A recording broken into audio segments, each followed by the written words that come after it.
차가운 공기가 거실을 맴돌았다. 최고급 자재로 마감된 잡지 화보에나 나올 법한 세련된 아파트였지만 그곳에는 사람 사는 온기라고는 찾아볼 수 없었다. 한유진은 소파 끝에 얌전히 앉아 있었다. 그녀의 무릎 위에는 아무것도 수놓아져 있지 않은 하얀 손수건이 단정하게 놓여 있었다. 그녀의 자세는 흐트러짐이 없었고 표정은 호수처럼 고요했다. 지난 3년간 이 집에서 그녀가 익힌 것은 인내와 침묵 그리고 자신을 지우는 법이었다. 그녀는 마치 이 집의 값비싼 가구 중 하나처럼 조용히 제자리를 지키고 있을 뿐이었다. 시계의 초침이 벽을 긁는 소리가 유난히 크게 들렸다. 현관문 쪽에서 날카로운 도어락 해제음이 들리고 곧이어 익숙하지만 이제는 가슴에 아무런 파문도 일으키지 않는 구두 소리가 들려왔다. 남편 강민혁이었다. 그는 오늘도 어김없이 다른 여자의 향수 냄새와 희미한 와인 향을 몸에 두르고 있었다. 유진은 그를 돌아보지 않았다. 대신 그녀의 시선은 거실 테이블 위에 놓인 차갑게 식어버린 저녁 식사에 잠시 머물렀다. 그가 먹지 않을 것을 알면서도 아내라는 역할에 충실하기 위해 매일같이 반복하는 무의미한 의식이었다. 아직도 안 자고 있었어. 그의 목소리에는 다정함 대신 귀찮음이 묻어났다. 그는 넥타이를 거칠게 풀어 소파에 던지며 유진을 쳐다보지도 않고 물었다. 그의 시선은 오로지 자신의 스마트폰 화면에 고정되어 있었다. 그에게 아내는 배경과도 같았다. 있어도 그만 없어도 그만인 존재. 유진은 천천히 고개를 들었다. 그녀의 눈은 깊고 어두웠지만 그 안에는 어떤 원망이나 슬픔도 담겨 있지 않았다. 그저 텅 비어 있을 뿐이었다. 그녀의 감정은 이미 오래전에 닳아 없어졌다. 당신을 기다렸어요. 그녀의 목소리는 작았지만 또렷했다. 민혁은 코웃음을 쳤다. 그는 소파 깊숙이 몸을 묻으며 퉁명스럽게 대꾸했다. 기다릴 필요 없다고 몇 번을 말해. 피곤하게. 그는 유진이 자신의 성공적인 인생을 장식하는 하나의 액세서리라고 생각했다. 고아 출신에 내세울 것 하나 없는 그녀를 아내로 맞아준 것만으로도 감지덕지해야 한다고 믿었다. 그렇기에 그녀의 헌신과 노력을 당연하게 여겼고 때로는 경멸하기까지 했다. 그는 자신의 아내가 가진 진짜 가치를, 그녀가 숨기고 있는 거대한 세계를 꿈에도 상상하지 못했다. 바로 그때 민혁의 어머니 박 여사가 방에서 나왔다. 곱게 차려입은 모습이었지만 그녀의 얼굴에는 심술이 가득했다. 그녀는 유진을 보자마자 못마땅하다는 듯 혀를 찼다. 아직까지 저녁상도 안 치우고 뭘 하고 있었던 개냐 민혁이가 밖에서 얼마나 힘들게 일하고 오는데 집에서 편히 쉬지도 못하게 말이야. 박 여사에게 며느리는 아들을 위해 존재하는 하녀와 다를 바 없었다. 그녀는 유진의 조용하고 순종적인 태도를 마음에 들어 하는 척했지만 속으로는 그녀의 배경을 무시하며 끊임없이 상처를 주었다. 유진은 자리에서 일어나 묵묵히 식탁을 치우기 시작했다. 그녀의 움직임에는 불필요한 소리가 없었다. 마치 잘 짜 아인 연극의 배우처럼 그녀는 주어진 역할에 맞춰 움직였다. 그녀가 그릇을 치우는 동안 민혁은 어머니에게 오늘 있었던 중요한 계약에 대해 떠벌리고 있었다. 태아건설의 박태준 회장 딸과 함께 성공시킨 프로젝트 이야기였다. 그의 목소리에는 야망과 허영심이 가득했다. 유진의 귀에는 그 모든 소리가 멀게만 들렸다. 그녀의 머릿속은 이미 다른 생각으로 가득 차 있었다. 오늘이 바로 그날이었다. 모든 것을 끝낼 날. 저녁 설거지를 마치고 과일을 깎아내오자 민혁은 스마트폰에서 눈을 떼고 마침 생각났다는 듯 유진을 불렀다. 아, 맞다. 당신 이리 좀 와봐. 그의 말투는 명령조였다. 유진이 다가가자 그는 서류 가방에서 두툼한 서류철 하나를 꺼내 테이블 위에 툭 던졌다. 여기 사인 좀 해. 유진은 서류철을 말없이 내려다보았다. 표지에는 부동산 자산관리 위임 계약서라고 적혀 있었다. 내가 요즘 괜찮은 투자건을 하나 보고 있는데 절차가 좀 복잡해서 말이야. 당신 명의로 된 재산 일부를 내가 효율적으로 관리할 수 있게 위임하는 서류야. 당신은 이런 거 잘 모르잖아. 그냥 내가 하라는 대로 해. 그는 친절하게 설명하는 척했지만 그 속에는 유진을 무시하는 의도가 명백했다. 그는 유진이 복잡한 금융 서류를 이해할 리 없다고 확신했다. 그리고 그의 확신은 맞았다. 유진은 그 서류들을 제대로 읽어볼 생각이 없었다. 하지만 이유는 그가 생각하는 것과 전혀 달랐다. 박 여사는 옆에서 거들었다. 우리 아들이 다 알아서 한다는데 뭘 망설여 네가 뭘 안다고. 얼른 서명하고 비켜. 우리 모자 이야기 좀 하게. 유진은 묵묵히 서류철을 열었다. 수십 장의 종이가 빼곡한 법률 용어와 숫자로 채워져 있었다. 그녀는 기계적으로 페이지를 넘겼다. 그녀의 눈은 글자를 쫓고 있었지만 사실 그녀의 모든 감각은 다른 곳을 향해 있었다.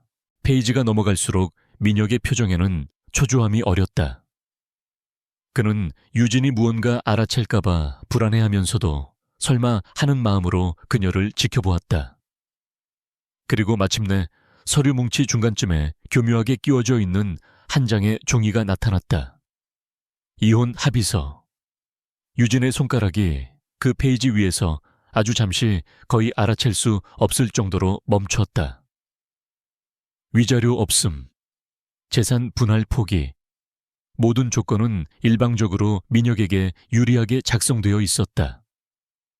그는 유진이 가진 것이라고는 결혼할 때 그가 사준 작은 빌라 하나뿐이라고 생각했기에 이혼 합의서에 명시된 재산 포기 조항이 그녀에게 어떤 의미인지 전혀 알지 못했다. 유진은 고개를 들어 민혁을 바라보았다. 그의 눈에는 탐욕과 기만 그리고 일말의 죄책감 대신 오만한 자신감이 가득했다. 그는 이 모든 것이 완벽한 계획이라고 믿고 있었다. 박 회장의 딸 박서연과의 약혼이 눈앞에 아른거렸다. 이 보잘것없는 아내만 정리하면 그의 인생은 탄탄대로를 달리게 될 것이었다. 그 순간 유진은 마음속으로 마지막 남았던 아주 작은 미련의 불씨마저 꺼버렸다. 이 남자는 그녀의 지난 3년을, 그녀의 희생을 조금도 존중하지 않았다. 그는 그저 그녀를 자신의 인생에서 치워버려야 할 장애물로 여길 뿐이었다. 그녀는 다시 시선을 서류로 돌렸다. 그리고 민혁이 건넨 펜을 조용히 집어들었다. 펜의 차가운 감촉이 손끝으로 전해졌다. 그녀는 망설이지 않았다. 다른 서류들에는 눈길도 주지 않고 곧장 이혼 합의서 페이지를 펼쳤다. 그리고 피신청인 란에 자신의 이름을 적었다. 진.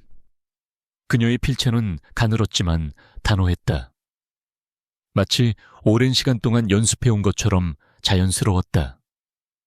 서명이 끝나자 그녀는 펜을 내려놓고 서류철을 덮어 민혁 쪽으로 밀어주었다. 그 모든 과정이 1분도 차에 걸리지 않았다.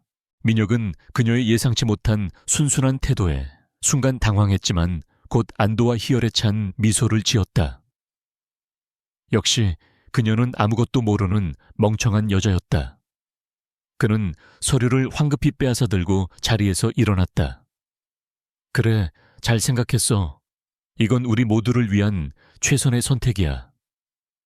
그는 위선적인 말을 남기고는 서재로 들어가 버렸다. 문이 닫히기 직전 그가 다른 여자와 다정하게 통화하는 목소리가 희미하게 들려왔다. 박 여사 또한 만족스러운 미소를 지으며 아들을 따라 들어갔다. 거실에는 다시 유진 혼자 남았다. 그녀는 자신이 앉아있던 소파를 식어버린 차를 그리고 지난 3년의 시간을 조용히 둘러보았다. 눈물은 나지 않았다. 대신 그녀의 마음속에서는 거대한 폭풍이 일기 시작하고 있었다. 그들이 무시하고 짓밟았던 한유진은 이제 죽었다. 내일부터 세상은 진짜 한유진을 마주하게 될 것이었다. 그녀의 입가에 아주 희미하고 차가운 미소가 떠올랐다. 그것은 복수의 서막을 알리는 신호였다. 그녀가 숨겨왔던 거대한 제국 아우라 그룹의 여왕이 이제 긴 잠에서 깨어날 시간이었다. 모든 것은 계획대로 진행되고 있었다. 이혼 합의서에 찍힌 그녀의 서명은 끝이 아니라 새로운 시작을 알리는 방아쇠였다. 다음 날 새벽동이 트기도 전에 한유진은 이미 모든 준비를 마친 상태였다. 그녀의 짐은 단출한 여행 가방 하나가 전부였다. 지난 3년간 이 집에서 그녀가 얻은 것이라고는 그 가방 안에 든 몇 벌의 옷과 달아빠진 책 몇 권뿐이었다. 그녀는 미련 없이 거실을 둘러보았다. 어젯밤 강민혁이 의기양양하게 챙겨 들어간 서류철이 서재 문틈으로 보였다. 그에게는 그것이 미래를 향한 티켓이겠지만 유진에게는 과거를 끊어내는 가위와도 같았다. 그녀는 식탁 위에 아파트 열쇠와 함께 작은 메모지를 남겼다. 거기에는 아무런 서명도 없이 그저 그동안 감사했습니다라는 건조한 문장만이 적혀 있었다. 마지막까지 아내의 도리를 다하는, 그러나 그 안에 어떤 감정도 담기지 않은 차가운 작별 인사였다. 유진은 소리 없이 현관문을 열고 밖으로 나섰다. 새벽의 차가운 공기가 그녀의 뺨을 스쳤지만 오히려 정신이 맑아지는 기분이었다. 그녀가 호화로운 아파트 건물을 빠져나오자 마치 오랫동안 기다렸다는 듯이 한 대의 검은색 세단이 부드럽게 미끄러지며 그녀 앞에 멈춰 섰다. 번쩍이는 광택을 자랑하는 제네시스 G90이었다. 운전석에서 내린 남자가 정중하게 뒷좌석 문을 열었다. 그리고 뒷좌석에 앉아있던 한 남자가 그녀를 향해 고개를 숙였다. 신뢰와 충성심이 엿보이는 단정한 얼굴의 김동욱 비서였다. 회장님 돌아오신 것을 환영합니다. 그의 목소리는 낮고 침착했다. 회장님이라는 호칭이 3년 만에 그녀의 귓가에 울렸다. 유진은 고개를 끄덕이며 차에 올랐다. 차문이 닫히는 순간 초라한 주부 한유진의 세계는 완벽하게 차단되었다. 그리고 본래 그녀의 자리였던 거대 기업 아우라 그룹의 지배자로서의 삶이 다시 시작되었다. 차는 소음 하나 없이 강남의 중심부를 향해 나아가기 시작했다. 그동안 고생 많았네, 김비서. 유진이 처음으로 입을 열었다. 그녀의 목소리는 더 이상 위축되지 않았다. 차분하지만 그 안에 강한 힘이 느껴졌다. 김비서는 익숙하게 태블릿 PC를 그녀에게 건넸다. 화면에는 아우라 그룹과 태아건설의 실시간 주가 정보와 관련 뉴스들이 빼곡히 떠 있었다. 회장님의 지시대로 지난 3년간 그룹의 주요 현안들은 제가 관리해왔습니다. 이사회는 아직까지 명예회장님의 유언에 따라 전문 경영인 체제로 운영되고 있으며 회장님의 존재는 극소수 외에는 아무도 알지 못합니다. 유진은 빠르게 화면을 훑어내렸다. 그녀의 눈빛은 날카로운 분석가의 그것이었다. 태아건설의 주가는 안정적으로 보이지만 내부 부실은 심각한 수준이군. 박태준 회장의 비자금 문제도 여전히 해결되지 않았고 그녀는 마치 지난 3년간 경영 일선에서 물러나 있었던 사람이 아닌 것처럼 모든 상황을 정확하게 꿰뚫어 보고 있었다. 김 비서는 감탄을 숨기지 않고 보고를 이었다. 네, 맞습니다. 최근에는 강민혁 부장이 연루된 프로젝트에서 자재 빼돌리기 정황도 포착되었습니다.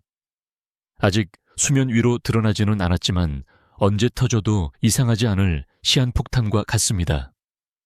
유진의 입가에 냉소가 스쳤다. 자신의 남편이었던 남자가 얼마나 어리석고 부패했는지 다시 한번 확인하는 순간이었다. 좋아, 이사회 소집은 어떻게 되었나? 회장님의 복귀를 알리고 오늘 오전 9시에 긴급 이사회를 소집해 두었습니다. 모두들 갑작스러운 소집에 의아해하고 있습니다. 차는 어느새 강남 테헤란로의 중심에 우뚝 솟은 거대한 빌딩 앞에 멈춰 섰다. 푸른빛이 감도는 통유리로 뒤덮인 아우라 그룹의 본사 사옥이었다. 태양빛을 받아 보석처럼 빛나는 건물은 그 자체로 압도적인 존재감을 뽐내고 있었다. 유진이 차에서 내리자 로비의 직원들이 호기심 어린 눈으로 그녀를 쳐다보았다. 그들은 자신들 앞에 서 있는 젊은 여성이 앞으로 그룹의 운명을 좌우할 새로운 지배자라는 사실을 상상조차 하지 못했다.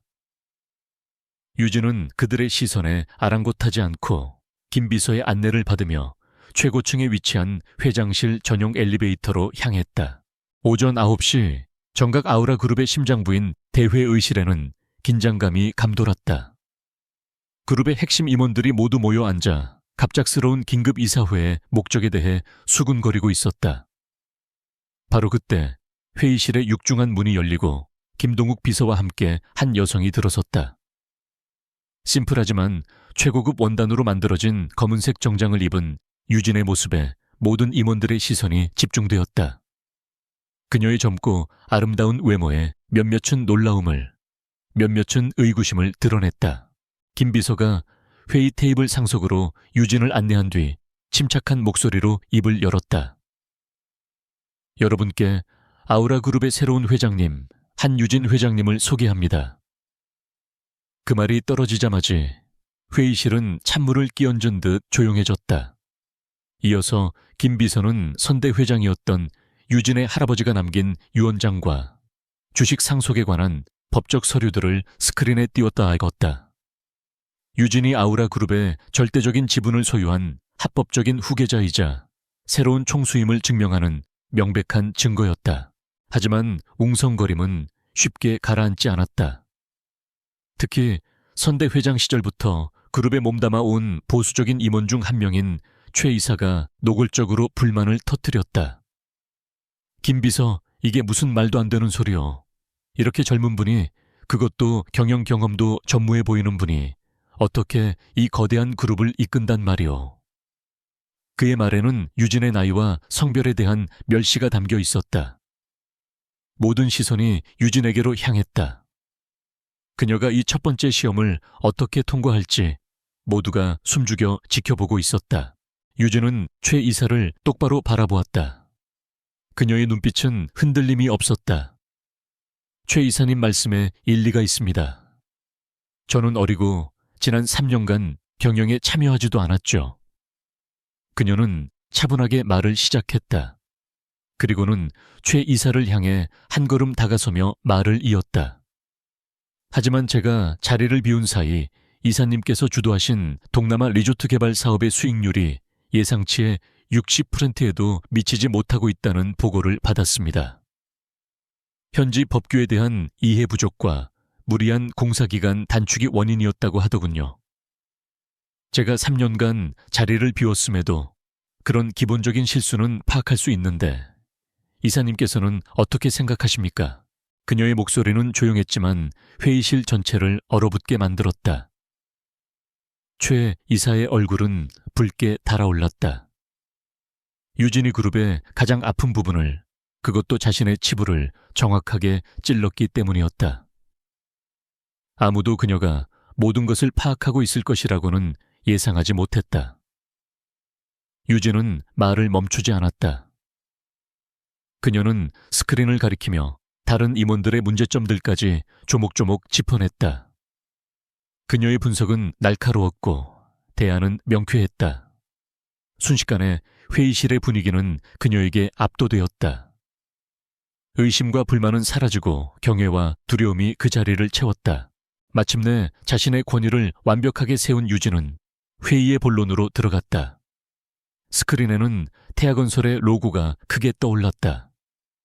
오늘 제가 여러분을 모신 이유는 제 경영의 첫 번째 목표를 발표하기 위해서입니다. 아우라 그룹은 지금부터 태아건설에 대한 적대적 인수합병을 시작하겠습니다.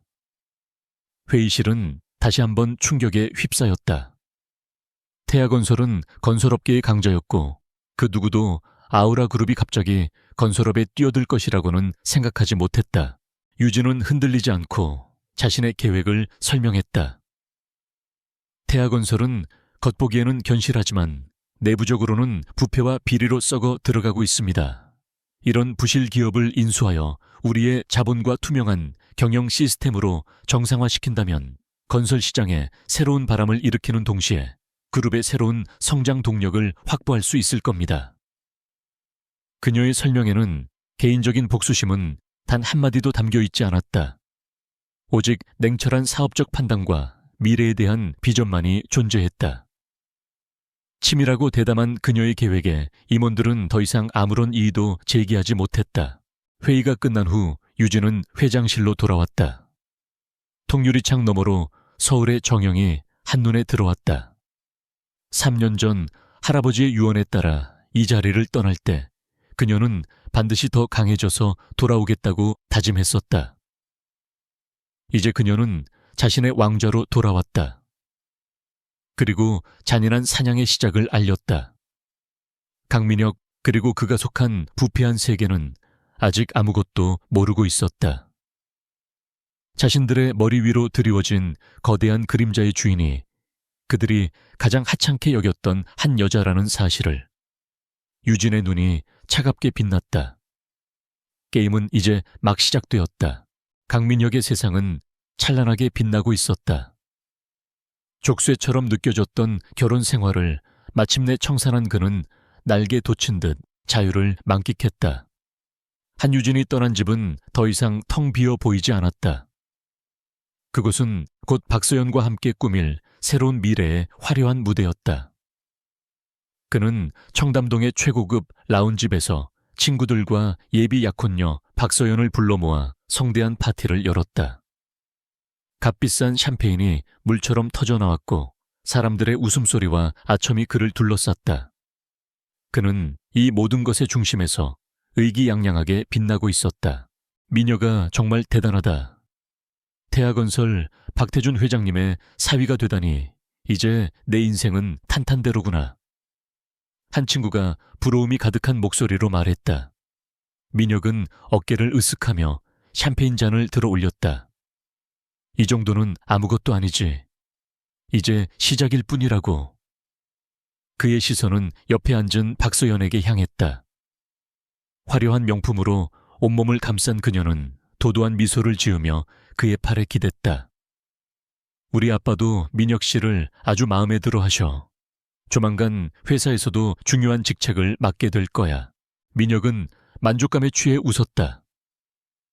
그는 자신의 성공이 오로지 자신의 능력 덕분이라고 믿어 의심치 않았다. 그는 사람들에게 자신의 전처에 대해 험담하는 것도 잊지 않았다. 아, 그 여자 생각만 하면 아직도 답답해. 3년 내내 그림자처럼 조용히 지내는데 재미도 없고 감흥도 없고. 여자는 역시 서연 씨처럼 화려하고 자기 주관이 뚜렷해야 매력 있지. 그의 말에 주변 사람들은 맞장구를 치며 웃었고 박서연은 경멸 어린 표정으로 말했다. 그런 여자랑 어떻게 3년이나 살았어. 생각만 해도 소름 끼치네. 그 누구도 그들이 비웃는 그 여자가 지금 어떤 폭풍을 준비하고 있는지 상상조차 하지 못했다. 바로 그 시각 강민혁이 축배를 들고 있는 화려한 라운지배에서 불과 몇 킬로미터 떨어진 태아건설 본사 빌딩에서는 어두운 그림자가 드리워지고 있었다. 박태준 회장은 자신의 집무실에서 딱딱하게 굳은 얼굴로 긴급 보고를 받고 있었다. 회장님, 방금 전 KJB 캐피탈에서 투자금 전액을 회수하겠다는 통보를 해왔습니다.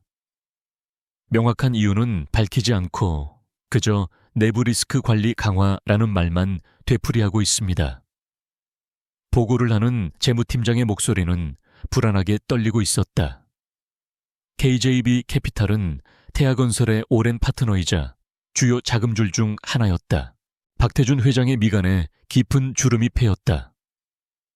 KJB가 갑자기 왜 아무런 사전 징후도 없었지 않나. 그는 단순한 변심이 아님을 직감했다.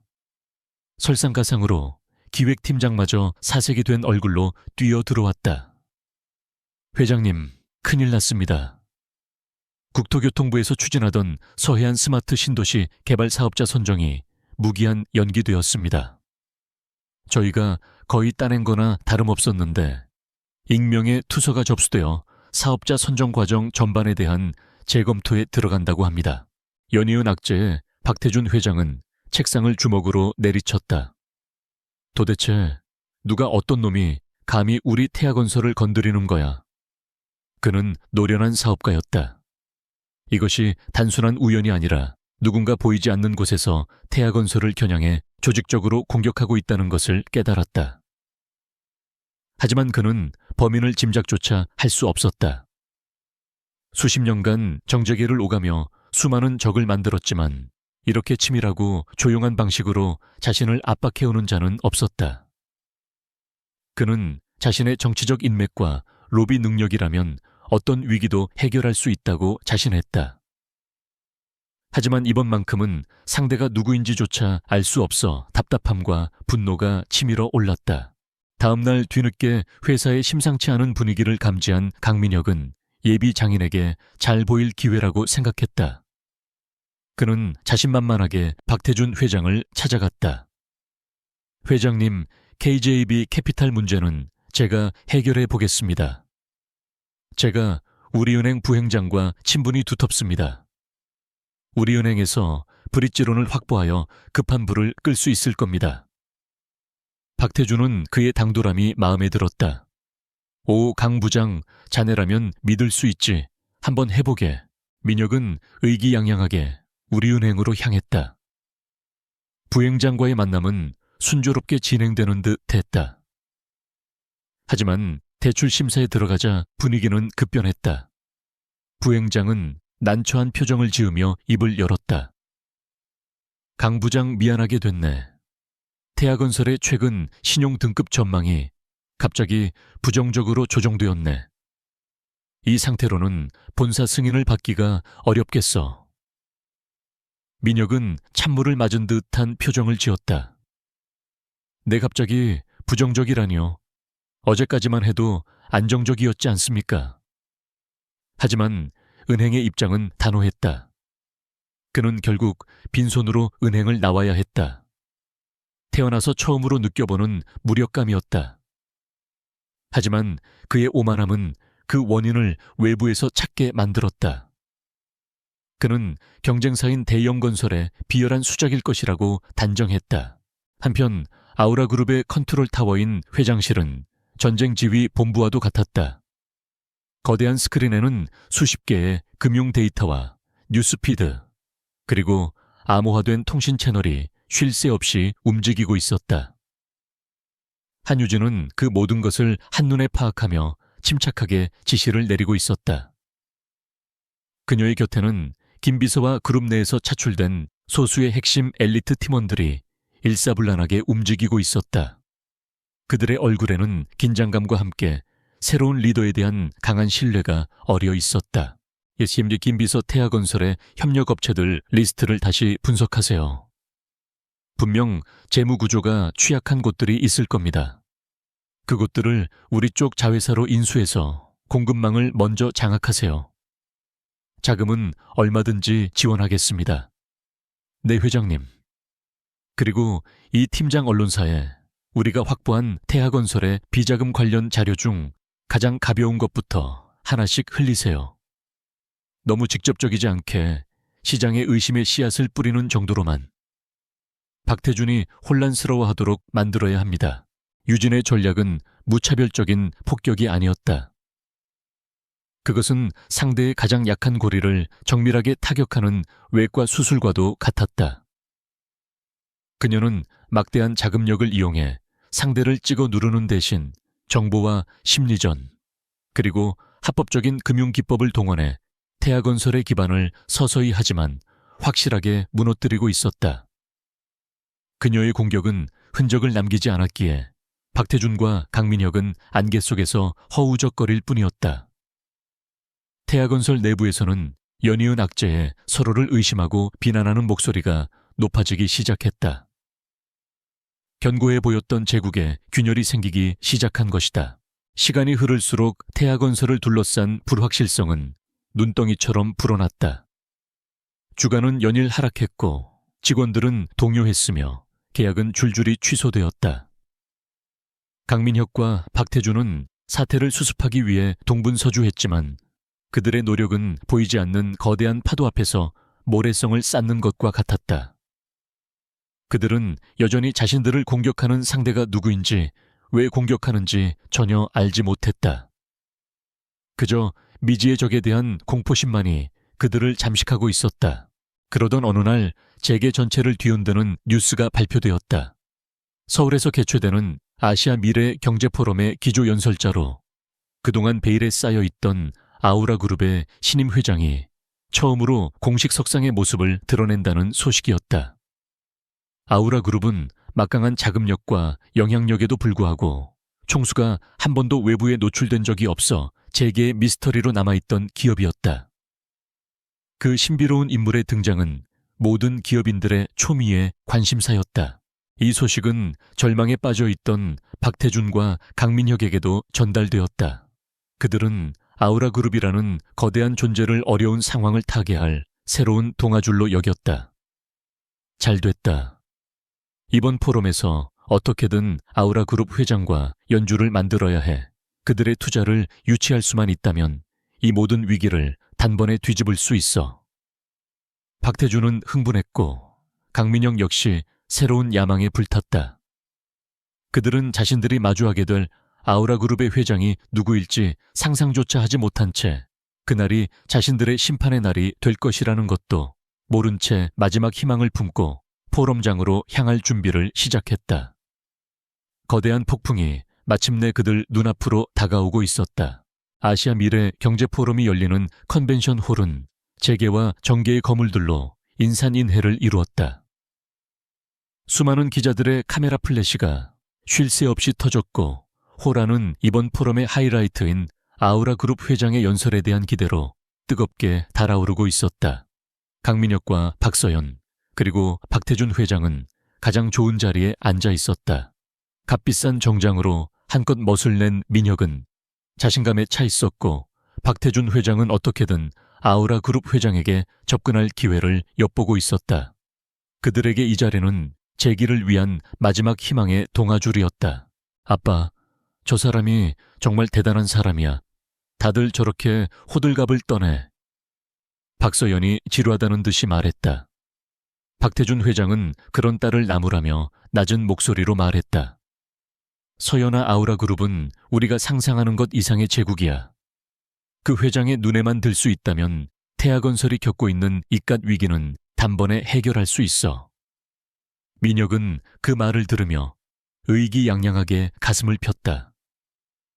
그는 자신이 이 중요한 자리에서 결정적인 역할을 해낼 수 있을 것이라고 굳게 믿었다. 그는 자신의 화려한 언변과 인맥이라면 그 베일에 쌓인 회장의 마음을 사로잡을 수 있을 것이라 생각하며 연설이 끝난 후 어떻게 접근할지에 대한 시나리오를 머릿속으로 그리고 있었다. 몇몇 지루한 연설이 지나가고 마침내 사회자가 상기된 목소리로 외쳤다. 여러분, 오래 기다리셨습니다. 이제 글로벌 혁신의 미래를 이끌어갈 위대한 리더 아우라 그룹의 회장님을 이 자리에 모시겠습니다. 그동안 단 한 번도 공식 석상에 모습을 드러내지 않았던 분입니다. 뜨거운 박수로 맞아주십시오. 아우라 그룹의 한유진 회장님. 사회자의 소개가 끝나자 장내의 모든 조명이 무대 입구로 집중되었다. 한유진, 강민혁은 그 이름을 듣고 잠시 고개를 갸웃했다. 세상에 흔한 이름이라고 생각했다. 설마 그럴 리가 없다고. 그는 자신의 전처가 얼마나 무능하고 세상 물정 모르는 여자였는지 잘 알고 있었다. 그런 여자가 이런 거대한 기업에 총수일리 만무했다. 그는 그저 호기심 어린 눈으로 무대를 바라보았다. 다른 사람들과 마찬가지로 전설적인 인물의 등장을 기다리고 있었다. 마침내 무대 뒤편에서 한 여성이 모습을 드러냈다. 간결하면서도 우아한 라인의 실크 블라우스에 완벽하게 재단된 와이드 팬츠를 입은 그녀는 그 어떤 화려한 장신구 없이도 무대 전체를 압도하는 존재감을 뿜어내고 있었다. 그녀가 조명을 받으며 무대 중앙으로 걸어 나오자 무대 양옆의 거대한 스크린에 그녀의 얼굴이 클로즈업되어 비쳤다. 차분하게 정돈된 머리 깊고 총명한 눈빛, 그리고 모든 것을 꿰뚫어 보는 듯한 고요한 표정. 그 순간 강민혁의 세상이 멈췄다. 그의 눈이 믿을 수 없다는 듯이 커졌다. 스크린 속의 얼굴, 무대 위에 서 있는 저 여자는 분명 며칠 전 자신의 손으로 직접 이혼 서류에 도장을 찍게 했던 바로 그 여자 한유진이었다. 그의 입이 멍하니 벌어졌다. 심장이 바닥으로 곤두박질 치는 것 같았다. 그는 자신의 눈을 비볐다. 꿈을 꾸고 있는 것이라고 생각했다. 하지만 아무리 눈을 비비고 다시 봐도 무대 위의 여성은 변함없이 그곳에 서 있었다. 그가 3년간 무시하고 경멸했던 세상에서 가장 하찮다고 여겼던 바로 그의 아내였다. 옆에 앉아있던 박서연이 그의 창백한 얼굴을 보고 이상하다는 듯이 물었다. 왜 그래 아는 사람이야? 그녀의 목소리는 민혁의 귀에 들리지 않았다. 그의 모든 신경은 무대 위에 유진에게 집중되어 있었다. 박태준 회장 역시 무언가 잘못되었음을 직감했다. 사위가 될 남자의 넋이 나간 표정과 무대 위 여성의 얼굴이 어딘가 익숙하다는 느낌이 들었기 때문이다. 그는 설마 하는 마음으로 스크린과 민혁의 얼굴을 번갈아 쳐다보았다. 그리고 그의 머릿속에 흩어져 있던 퍼즐 조각들이 끔찍한 그림으로 맞춰지기 시작했다. 한유진은 연단 앞에 섰다. 그녀는 잠시 숨을 고르며 객석을 천천히 둘러보았다. 수백 명의 사람들 속에서 그녀의 차가운 시선이 아주 잠깐 강민혁이 앉아있는 곳을 스쳐 지나갔다. 그 시선에는 어떤 감정도 담겨있지 않았다.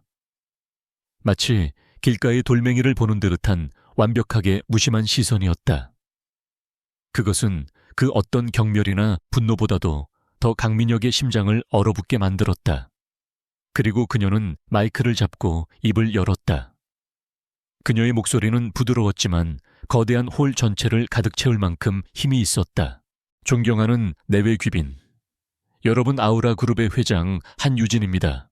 그녀의 연설은 기업의 미래 비전에 대한 것이었다. 인공지능 지속 가능한 에너지, 그리고 인간 중심의 기술 혁신. 그녀의 연설은 막힘이 없었고 그 깊이와 통찰력은 청중을 압도했다. 하지만 그녀가 던지는 메시지들 속에는 날카로운 칼날이 숨겨져 있었다. 진정한 혁신은 화려한 외관이 아니라 투명하고 견고한 내부에서 시작됩니다. 아무리 거대한 구조물이라도 그 내부에 보이지 않는 부패가 있다면 언젠가는 스스로의 무게를 이기지 못하고 무너져 내릴 수밖에 없습니다. 강민혁은 그 말이 자신의 회사 태아건설을 겨냥한 것임을 직감했다. 유진은 계속해서 말을 이었다. 우리는 종종 눈앞의 이익에 눈이 멀어 숨겨진 자산의 가치와 잠재력을 간과하는 어리석음을 저지르곤 합니다. 하찮아 보인다고 해서 그 가치마저 하찮은 것은 아닙니다. 진정한 리더의 눈은 바로 그 숨겨진 가치를 알아보는 데에서 시작되어야 합니다. 이 말은 청중에게는 경영 철학에 대한 이야기로 들렸지만 강민혁에게는 자신의 어리석음을 질책하는 비수처럼 심장에 박혔다. 그는 자신이 버린 아내가 자신이 상상조차 할 수 없는 거대한 가치를 지닌 존재였음을 깨달았다. 연설이 진행되는 동안 장내는 술렁이기 시작했다. 몇몇 기자들이 강민혁을 알아보고 수군거리기 시작했다. 아우라 그룹의 신임 회장이 바로 며칠 전 강민혁과 이혼한 여자라는 소문이 빛의 속도로 퍼져나갔다. 조금 전까지 그를 부러워하던 시선들은 이제 동정과 조롱 그리고 경멸의 시선으로 바뀌어 있었다. 박태준 회장의 얼굴은 잿빛으로 변했다. 자신들을 공격하던 미지의 적이 바로 자신의 예비 사위가 헌신짝처럼 버린 전처였다는 사실을 깨달은 것이다. 모든 것이 설명되었다. 투자금 회수 국책 사업 연기, 신용 등급 하락. 그 모든 것이 그녀의 손안에서 이루어진 치밀한 복수극이었다. 박서연은 굴욕감과 분노의 얼굴이 새하얗게 질렸다. 마침내 유진의 연설이 끝났다. 장내에서는 우레와 같은 박수 소리가 터져 나왔다. 그녀는 청중을 향해 가볍게 고개를 숙여 인사한 뒤 단 한 번도 강민혁이 있는 쪽을 돌아보지 않고 무대 뒤로 퇴장했다. 그 완벽한 무관심이 강민혁에게는 가장 큰 형벌이었다. 그는 박수 소리가 마치 자신의 종말을 알리는 장송곡처럼 들렸다.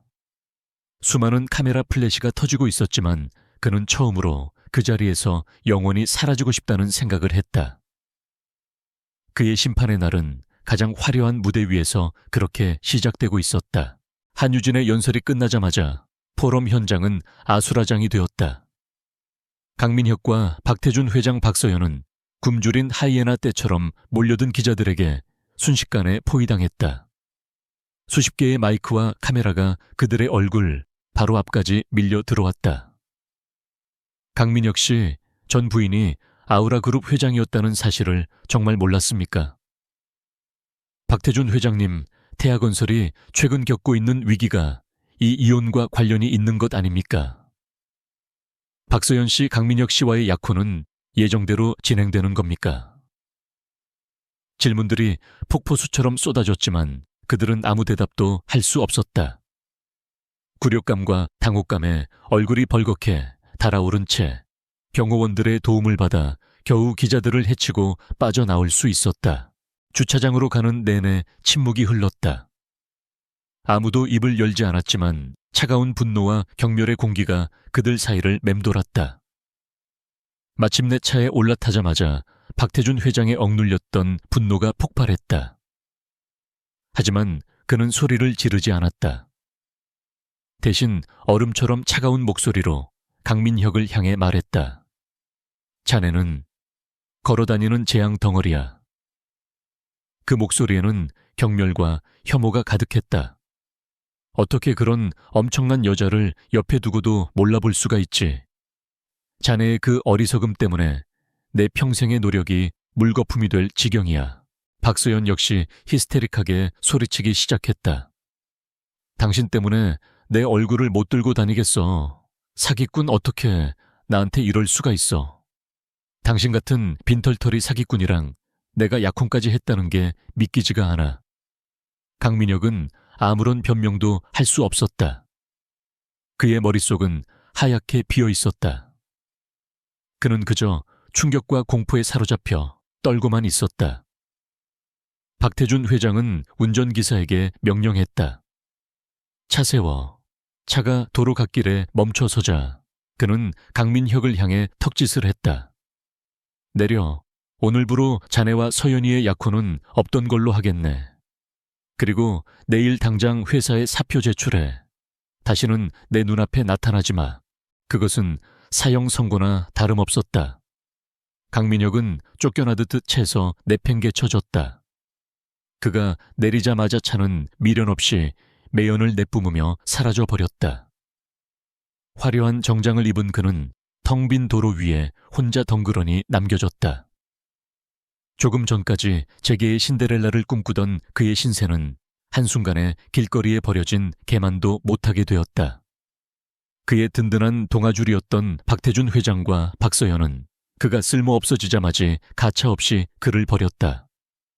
그것이 그가 그토록 동경했던 상류사회의 비정한 생리였다. 한편 한유진의 방역은 이제부터가 시작이었다. 포럼을 통한 공개적인 등장은 단지 서막에 불과했다. 여론과 시장의 관심이 최고조에 달한 바로 그 순간 그녀는 오랫동안 준비해온 마지막 카드를 꺼내들었다. 아우라그룹의 법무팀과 홍보팀은 일사불란하게 움직였다. 그들은 그동안 수집해온 태아건설의 비리에 대한 결정적 증거들을 주요 언론사와 검찰에 동시에 배포했다. 세상은 발칵 뒤집혔다. 언론은 연일 태아건설의 부패 스캔들을 대서특필했다. 박태준 회장이 수년간 회사 돈을 유용하여 해외에 비자금을 조성한 혐의, 강민혁이 주도한 교량건설 프로젝트에서 불량 자재를 사용하여 국민의 안전을 위협한 혐의, 그리고 정관계 인사들에게 뇌물을 주고 국책 사업을 따낸 혐의까지. 그 증거들은 너무나도 명백하고 구체적이어서 태아건설은 더 이상 빠져나갈 구멍이 없었다. 특히 강민혁이 하청업체를 압박하여 자재 납품 단가를 후려치고 그 차익을 빼돌린 사실이 담긴 녹취록과 그가 직접 서명한 이면 계약서가 공개되자 여론은 들끓었다. 검찰은 즉시 대규모 압수수색에 착수했다.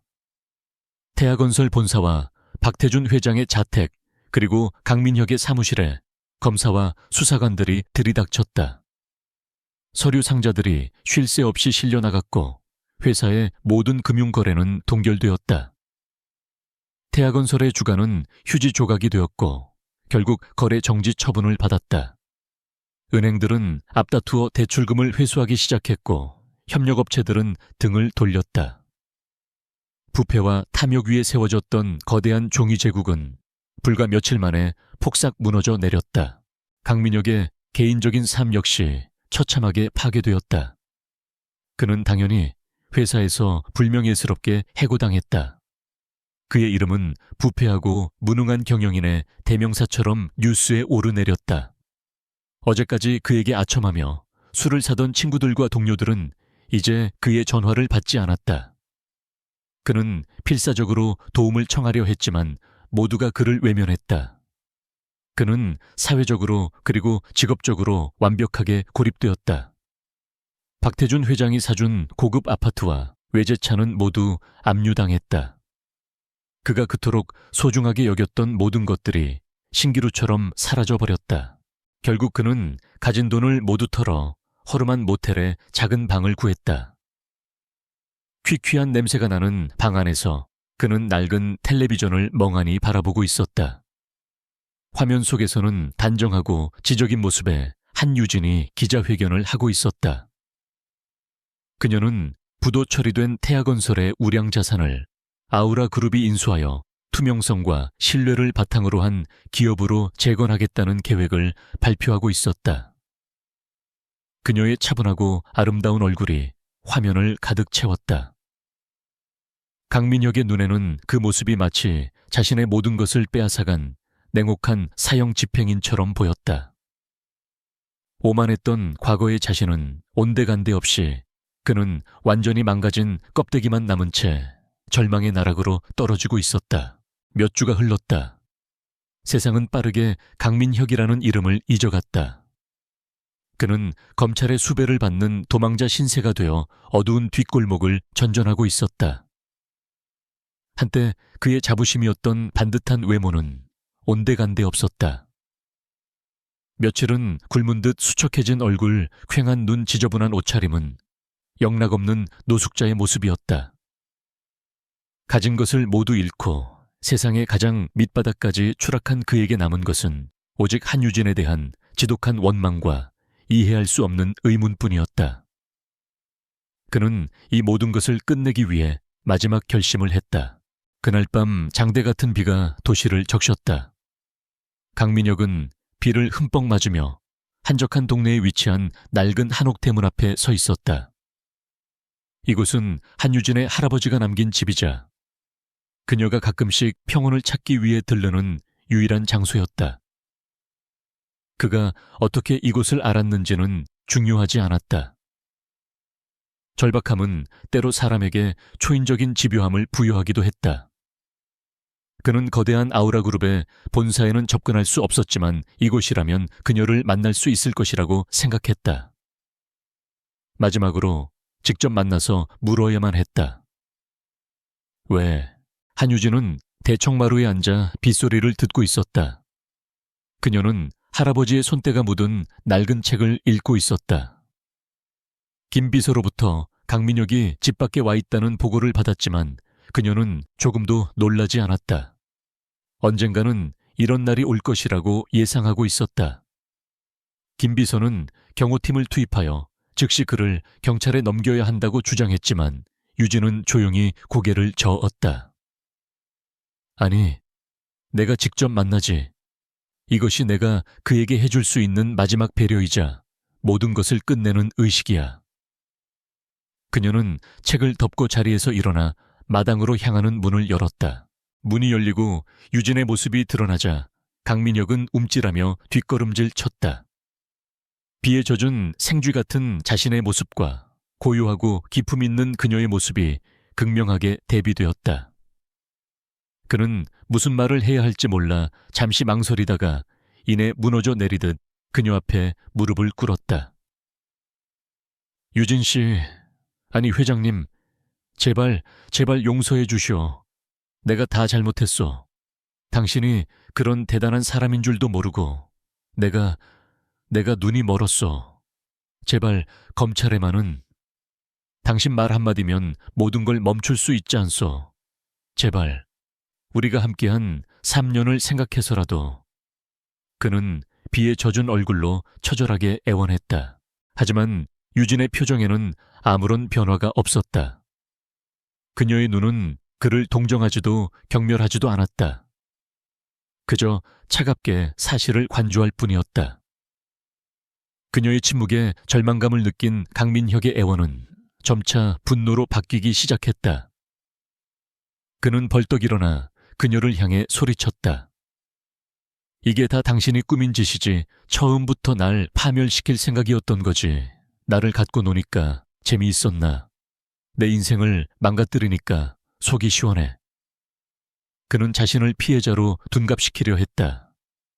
도대체 왜 정체를 숨겼던 거야? 그렇게 대단한 사람이 왜 바보처럼 굴면서 내 옆에 있었던 거냐고. 당신이 처음부터 밝혔더라면 내가 당신을 그렇게 대했겠어. 그것이 그의 본심이었다. 그는 자신의 잘못을 뉘우치는 것이 아니었다. 단지 그녀의 배경을 알아보지 못한 자신의 어리석음을 한탄하고 모든 책임을 그녀에게 떠넘기고 있을 뿐이었다. 빗줄기는 더욱 거세졌다. 유진은 차가운 빗물이 자신의 옷깃을 적시는 것을 느끼며 조용히 입을 열었다. 그녀의 목소리는 빗소리에 묻히지 않을 만큼 또렷하고 단호했다. 당신은 아직도 아무것도 모르는군요. 그녀는 천천히 그에게 다가갔다. 내가 왜 내 정체를 숨겼는지 궁금해했죠. 그건 돌아가신 할아버지와의 약속이었어요. 거대한 부와 권력을 상속받기 전에 가장 낮은 곳에서 세상과 사람을 먼저 배우라는 유언이셨죠. 그것은 나 자신을 위한 시험이었고 내 주변 사람들을 위한 시험이기도 했습니다. 그녀의 눈이 강민혁을 똑바로 꿰뚫었다. 그리고 당신은 그 시험에서 처참하게 낙방했어요, 강민혁 씨. 그녀는 그의 비난을 조목조목 반박했다. 당신은 내가 개인적인 복수심 때문에 당신을 파멸시켰다고 생각하겠죠. 틀렸어요. 당신과 나의 결혼 생활은 당신이라는 사람의 결함을 보여주는 수많은 증거 중 하나에 불과했어요. 내가 심판한 것은 나의 전 남편 강민혁이 아니라 불량자재로 사람들의 목숨을 위협하고 회사 돈을 횡령하고 뇌물로 부정을 저지른 범죄자 강민혁입니다. 그것은 아우라 그룹의 총수로서 사회적 질서를 바로잡아야 할 나의 의무였을 뿐 사적인 감정은 들어있지 않습니다. 마지막으로 그녀는 그가 그녀를 대했던 방식에 대해 언급했다. 당신은 내가 왜 바보처럼 당하고만 있었냐고 물었죠. 나는 당한 게 아니에요. 나는 당신을 관찰한 겁니다. 당신에게 3년이라는 시간을 주었어요. 당신이 최소한의 양심과 존중을 가진 인간이라는 것을 증명할 시간을. 하지만 당신은 매일 매 순간 나를 실망시켰죠. 당신이 파괴한 것은 내가 아니라 바로 당신 자신이에요. 당신의 오만함과 탐욕이 당신을 집어삼킨 겁니다. 유진의 말은 비수처럼 날아와 강민혁의 심장에 박혔다. 그의 모든 변명과 자기 합리화가 산산조각 났다. 그는 마침내 깨달았다. 이 여자에게 자신은 애증의 대상조차 아니었다는 것을. 그는 그저 그녀의 원칙이라는 거대한 저울 위에서 측정되고 평가된 하나의 사례에 불과했다는 것을. 그와 그녀 사이에는 건널 수 없는 거대한 강이 흐르고 있었다. 그의 몸에서 모든 힘이 빠져나갔다. 분노도 원망도 사라진 자리에 거대한 공허함만이 남았다. 유진은 그에게서 등을 돌려 집 안으로 들어갔다. 그것이 마지막이었다. 그녀가 안으로 사라지자 어둠 속에서 그림자처럼 숨어있던 경호원들이 나타나 비에 젖어 무너져 내린 강민혁의 양팔을 붙잡았다. 근처에서 대기하고 있던 경찰차의 경광등이 번쩍이며 밤의 어둠을 갈랐다. 그는 아무런 저항도 하지 않았다.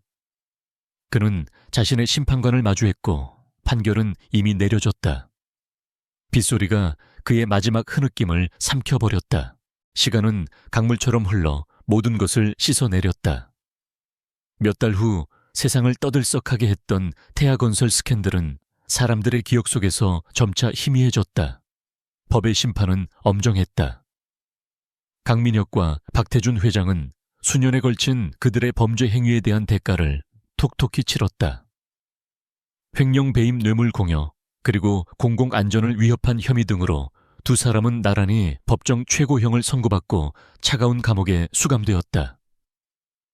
그들이 쌓아 올렸던 부와 명예는 한낱 신기루처럼 사라졌고 이제 그들의 이름은 부패한 기업인의 대명사로 역사에 기록될 뿐이었다. 그들의 시대는 그렇게 완벽하게 막을 내렸다.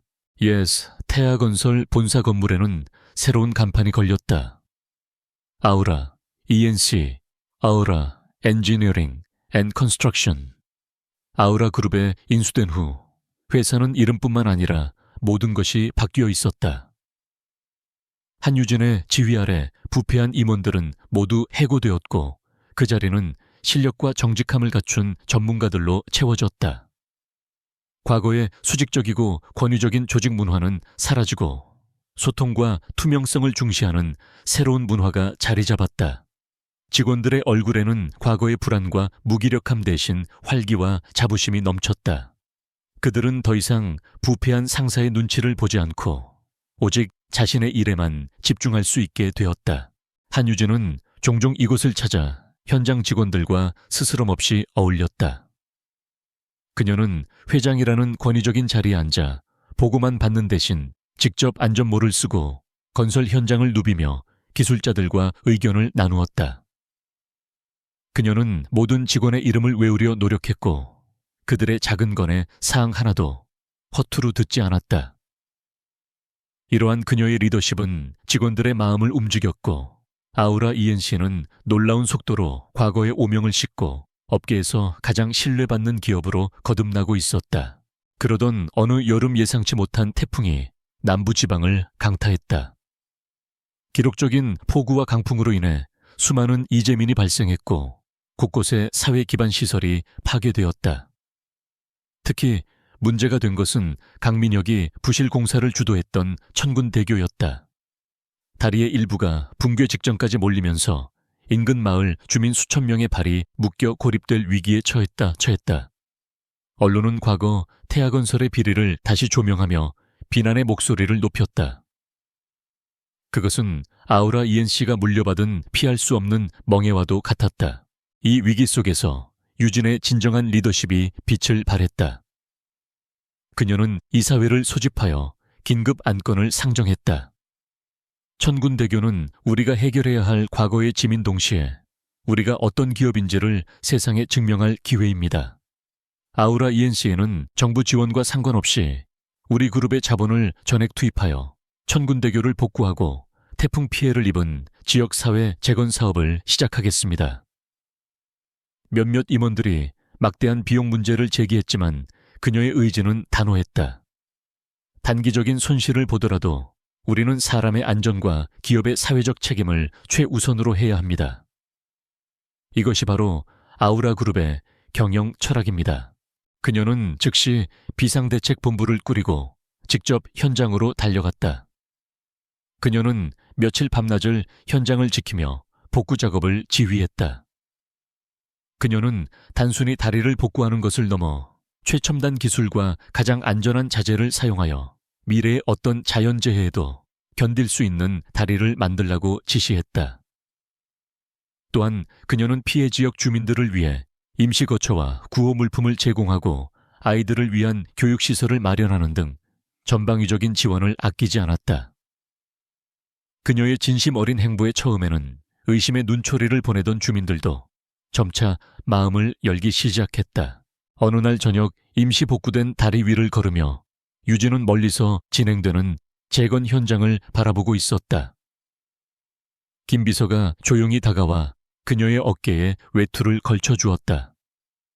회장님, 이제 과거의 악연은 모두 정리된 것 같습니다. 유진은 희미하게 미소 지었다. 악연이라고 생각하지 않아, 김 비서. 그 모든 것은 내가 더 단단한 사람이 되기 위해 거쳐야 했던 과정이었을 뿐이야. 그녀의 마음속에는 더 이상 강민혁에 대한 분노나 원망이 남아있지 않았다. 오직 평온함과 새로운 목적의식만이 가득했다. 그녀는 복수를 위해 과거를 파괴한 것이 아니라 더 나은 미래를 건설하기 위해 과거의 잘못을 바로잡은 것이었다. 그녀는 자신만의 방식으로 할아버지의 유지를 훌륭하게 이어가고 있었다. 몇 달 후 서울 강남의 아우라그룹 본사 회장실. 한유진은 통유리창 너머로 펼쳐진 도시의 야경을 바라보고 있었다. 그녀의 책상 위에는 새로운 프로젝트의 청사진이 놓여 있었다. 그것은 단순한 건물이나 다리가 아니었다. 환경과 기술, 그리고 인간이 완벽한 조화를 이루는 미래형 스마트 도시 건설 계획이었다. 과거의 폭풍은 완전히 지나갔고 그녀의 앞에는 새로운 시대의 눈부신 여명이 밝아오고 있었다. 그녀의 표정은 그 어느 때보다 평온하고 자신감에 차 있었다. 더 이상 고통스러웠던 과거의 결혼 생활에 얽매인 한유진은 없었다. 그녀가 창조해 나갈 무한한 미래만이 존재할 뿐이었다. 진정한 여왕은 자신의 왕국을 되찾은 것을 넘어 이제 새로운 시대를 건설하고 있었다.